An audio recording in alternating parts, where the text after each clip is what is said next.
নমস্কার। শুভ ষষ্ঠী। আমাদের এখানে না দুদিন করে হচ্ছে জানো। কালকে একবার হয়েছে ষষ্ঠী, আবার আজকেও ষষ্ঠী। বুঝতেই পারি না কিছু। আর আমার তো খুব ঠান্ডা লেগেছে, জ্বর,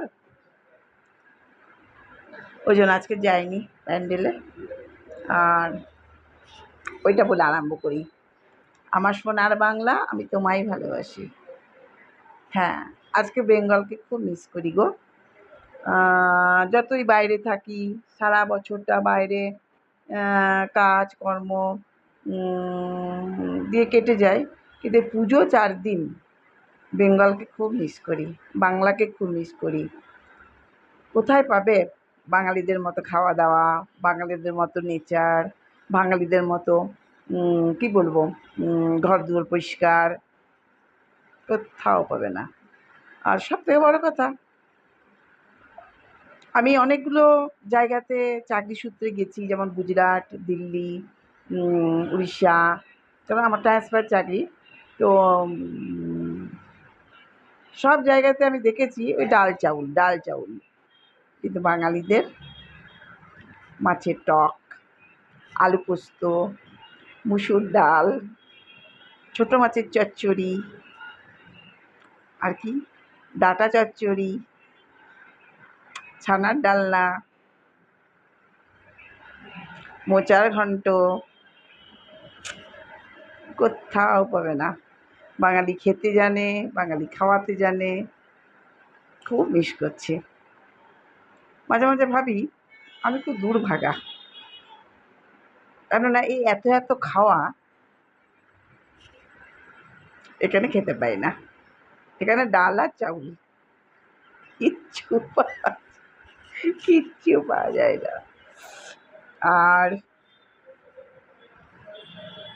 কালকে সপ্তমী, আমি তো সব বাড়িতে জিজ্ঞেস করি কি করতে হবে না করতে হবে, নিয়ে করি। আর দেখছো আমার খুব জ্বর গো, কাশি আর জ্বর। আর তোমার ওই যে ওইখানে যাবো কালকে যাবো না, পরশু যাবো। কালকে হয়তো ডাক্তারবাবু রেস্ট নিতে বলেছে, আর পরশু যাবো।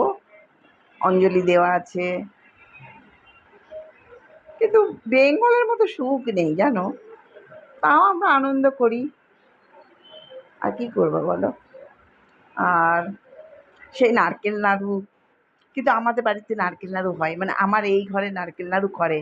আমি আমার দিদি একজন আছে, ওকে শিখিয়ে দিয়েছি, বেশ পরিপাটি করে নারকেল নাড়ু করে জানো। ওই যে নারকেলের গন্ধ কি ভালো লাগে বলো। তারপরে আর কি খাবার পাওয়া যায় বলো তো? খেতে ভীষণ খেতে ইচ্ছে করছে জানো, বেশ বেঙ্গলের খাবারগুলো। ও সন্ধেবেলায় চপ মুড়ি,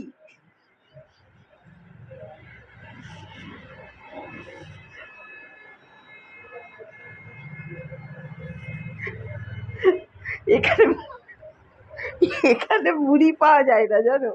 এখানে মুড়ি বলে আতপ চালের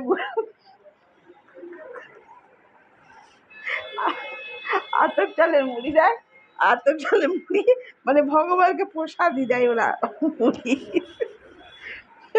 আমি বলছি এখানকার লোকরা যদি আমার ভিডিও দেখে তারা আমাকে প্যাদাবে, তুমি এমপিতে থাকবে আর এমপি নামে নিন্দা করবে, তাই বলবে।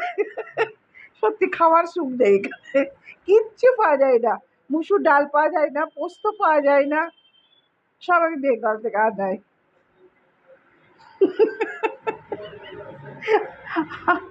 আর কি বলবো, এই তো পুজো 4 দিন তোমাদের সঙ্গে আমি এমনি ঘর মানে বেরোতে তো পারবো না, আমার খুব মানে টাইফয়েড হয়ে গেছে আমার, আজকে রিপোর্ট এসছে, তা আমি বেরোতে তো পারবো না, ঘরে বসে বসে তোমাদের সাথে গল্প করব, বুঝলে।